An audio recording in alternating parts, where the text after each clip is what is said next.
Olá, irmãos, a paz do Senhor. Quero nesse momento fazer um rápido resumo da lição essa de número 6.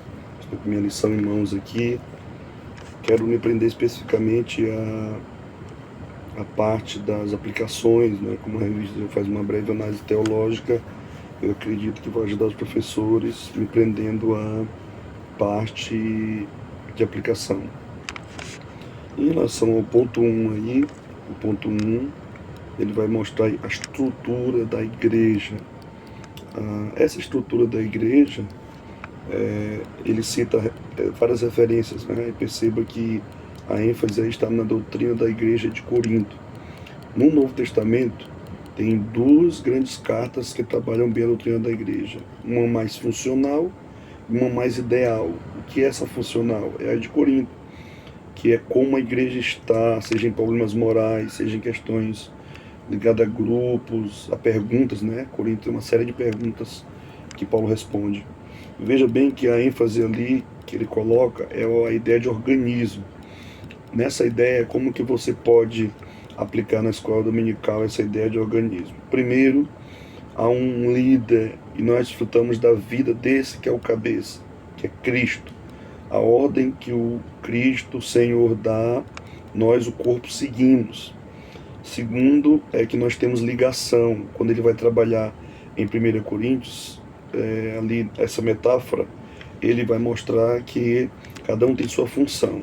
Ou seja, a ideia de cada crente usando o seu dom no corpo, que é a mesma ideia quando vai citar os dons de serviço em Romanos 12. Então, Romanos 12, 1 Coríntios 12 e Efésios 4 vão enfatizar a maturidade, principalmente a unidade, e nessa unidade a diversidade de dons, cada crente usando seu dom dentro do corpo de Cristo. Essa organização ela é inevitável. Ele cita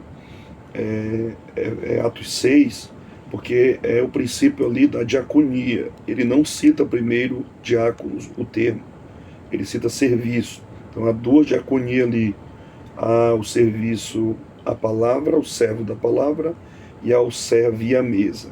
Mas a ideia principal enfatizada ali é que a igreja precisa sim se organizar. A igreja não vai ser escrava de burocracias, não vai ser escrava de excesso de organização e muito menos cair num erro que muitas igrejas durante a história caíram, né? Onde a organização ou instituição se torna mais importante que a necessidade das pessoas. Aí que está o erro do institucionalismo. E como deve ter isso influência na igreja? A igreja precisa ser organizada, os departamentos não podem trabalhar isolado, por isso que tem que ter a ligação entre as juntas no corpo. Cada departamento deve visar o ideal primário do reino, que é a missão. Tá bom? O segundo ponto aí é que a igreja é um organismo vivo e organizado, né? Um organismo vivo e organizado. O que isso quer dizer na prática? Isso quer dizer que a igreja ela tem uma identidade ligada à geografia, à cultura.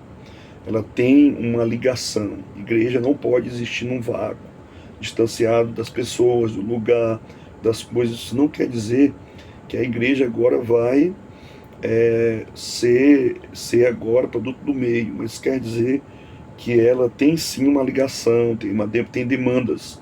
Uma pergunta que o professor pode fazer aos alunos é: que tipo de necessidade existe na nossa comunidade hoje que nós podemos atender como igreja? Eu estou em um povoado, uma cidade, e que tipo de necessidade? Tem lugares, por exemplo, que precisa de poço artesiano, que precisa de cesta básica. Tem igreja, por exemplo, que as pessoas precisam de roupas, ou até mesmo um auxílio em relação a alguma necessidade durante o dia, de gás, energia.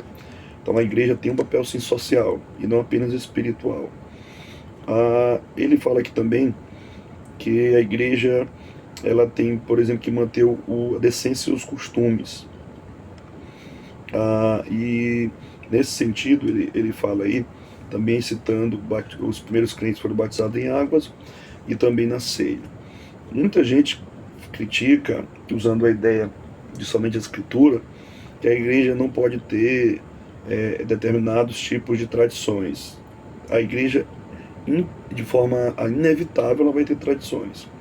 O que ela não pode, por exemplo, é cair num erro de achar que só o antigo está certo, ou no erro de achar que só o novo é que está certo, o que está errado.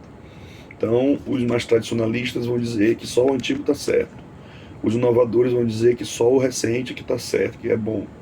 Quando, na verdade, não é esse o padrão. A igreja precisa ter cultos organizados, voltados para Deus. A igreja precisa ter princípios baseados na Bíblia. E a igreja precisa, sim, colocar determinados limites em determinadas questões, formas casuísticas, baseado em princípios, né? Os princípios, eles servem para reger os casos, tá bom?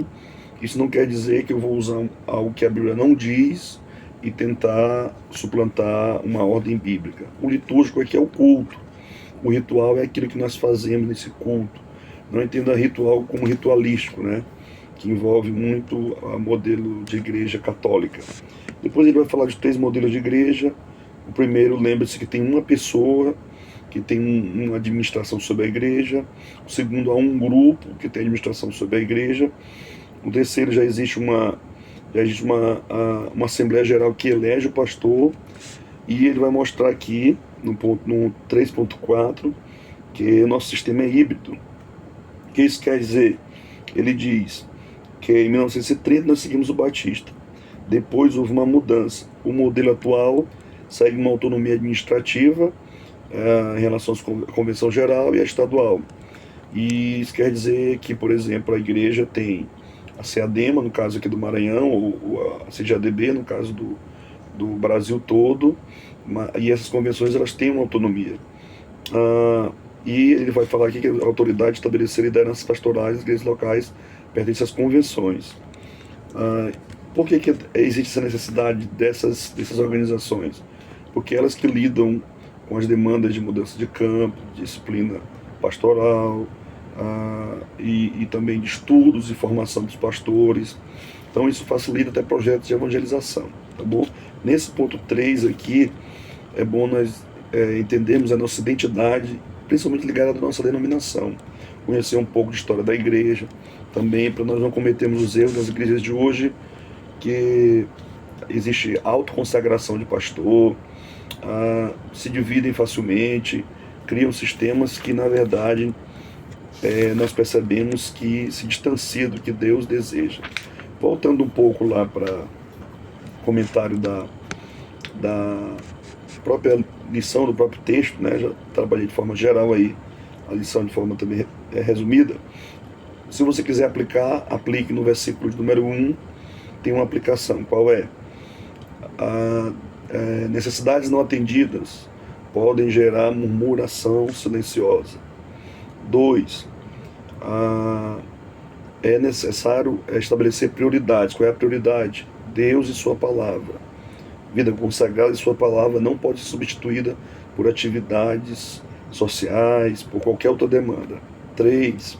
Homens preparados ajudam a suprir essas demandas. E o que é homem preparado aqui? Homem preparado aqui não é o que eu gosto, não é o que eu escolho. Não, homem preparado aqui, ele vai dizer boa reputação. Isso quer dizer que as pessoas também precisam ter uma visão boa de quem vai assumir a liderança. 2. Cheio do Espírito Santo. Esse cheio do Espírito Santo é porque no livro de Atos a pessoa é cheia do Espírito para ela desempenhar a missão. Nesse caso da missão aqui é a diaconia, o serviço. E sabedoria, porque a sabedoria você enxerga o que Deus deseja no seu dia a dia e realiza. Depois ele vai mostrar no versículo 4, né, que há uma diferença ali. Aqui é importante nós enfatizarmos que tarefas divididas na igreja também ajudam a nós resolvermos demandas. Só o líder principal fazer as coisas não resolve. Somente um grupo fazer não resolve. É preciso sim ter essa organização. Eu identifiquei o que é necessário, eu já tenho um grupo que vai resolver a questão, eles têm preparo espiritual e prático. É a pergunta que você pode aplicar. No versículo de número 5 você vai ver que Deus usa diferentes homens, tem uma aplicação aqui para diferentes tarefas, e que e que esses homens são escolhidos por Deus, preparados por Deus para trabalhar na igreja. Não devemos colocar só as mesmas pessoas para fazer as mesmas coisas. Esses homens eram nomes improváveis, eles eram muito diferentes. Mas observe as qualidades que ele tinha. Uma das maiores qualidades que um homem pode ter para trabalhar para Deus chama-se caráter, preparo espiritual. Depois, no 6, há uma ideia da confirmação da liderança. Isso quer dizer que não adianta só eu chegar e querer fazer tudo sem meu líder, sem conexão, sem ligação. Eu preciso sim ter um diálogo, eu preciso sim dessa imposição, e essa imposição é um reconhecimento da liderança de que a minha atividade também agora está sendo confirmada por Deus através dos meus líderes. Liderado que vive se levantando contra o líder, principalmente sem razão, com sede de poder, querendo cargo, ele acaba comprovando que na verdade ele não sabe esperar o tempo de Deus e ainda não está preparado em seu caráter. E por último, a última aplicação é que no 1 mostra o crescimento de problema, no 7 mostra o crescimento da palavra. O alvo da igreja é resolver problemas seguindo a palavra, para que a palavra cresça, se multiplique. Tá bom? Então, pregue a palavra, ensine a palavra, ensine os seus alunos, não saia da lição e principalmente transmita o que Deus deseja, que a sua aula seja abençoada. Curta, compartilhe esse vídeo em grupos, na sua igreja, tá bom? É um comentário rápido, mas focado principalmente na aplicação, que eu sei que é o que a revista às vezes não enfatiza tanto, por causa do espaço. E olha que interessante no final, a grande parte dos sacerdotes obedecia à fé. Isso quer dizer, quando a igreja enfrenta os problemas de forma realística e bíblica, espiritual, no final Deus vai trazer até aqueles que eram inimigos da fé, podem ser salvos também, por causa do poder da sua palavra, tá bom? Que Deus em Cristo nos abençoe, professor, e boa aula nessa lição 6. Em nome de Jesus. Amém.